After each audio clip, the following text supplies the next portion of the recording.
Bonjour. Alors pour faire suite à la vidéo précédente qui parlait de la conscience qui habite en moi, dont il y a plusieurs caractéristiques, elle est infinie, elle est hors du temps, elle n'a pas de forme, ni de couleur, ni rien, puisque c'est juste pure capacité d'accueil.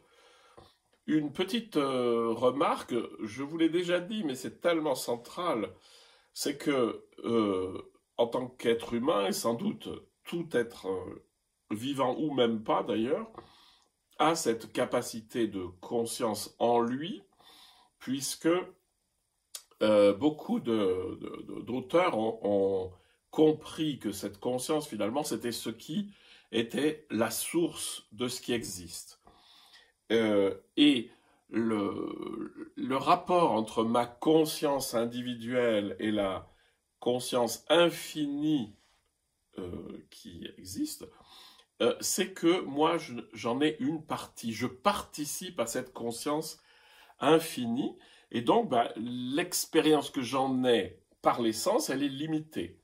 C'est-à-dire, je ne vois pas plus loin que le bord de mon champ visuel. J'entends pas plus que ce que je peux entendre. J'entends pas les ultrasons et les infrasons, etc. Donc, la conscience, pour moi, elle est simplement limitée dans le travail des sens, elle est limitée par les capacités des sens. Ça ne veut pas dire qu'elle soit limitée à ça. C'est-à-dire, vous pouvez englober beaucoup plus que ce que vous voyez et entendre beaucoup plus loin que ce que vous entendez, parce que la question, c'est la conscience auditive, c'est pure capacité d'accueil du son, mais elle est donc infinie. Et le rapport entre cette immense capacité de conscience qui a en moi et qui est gigantesque, et ma conscience individuelle, c'est que ma conscience individuelle, elle est rétrécie. C'est-à-dire qu'elle rétrécit le monde, et vous savez très bien que c'est ce qu'on appelle l'attention. Mon attention, elle se porte sur un objet, ici sur le papyrus, sur le géranium, sur Jouvet, sur le paysage derrière, etc. Et donc elle est instable, elle bouge et elle est petite.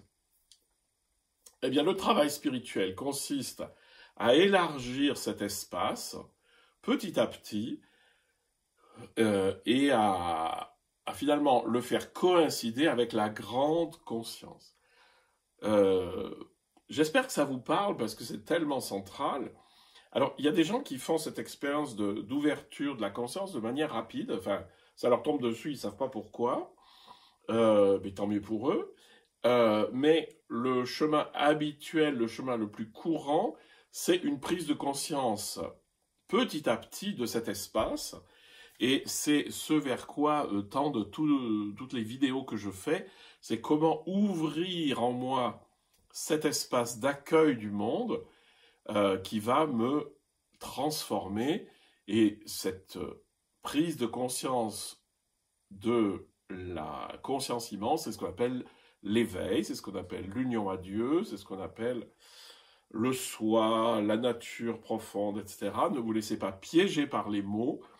Le plus important, c'est de se dire « Ah oui, c'est ça. Ma pure capacité d'accueil, de plus en plus ouverte, c'est ça qui constitue l'éveil. »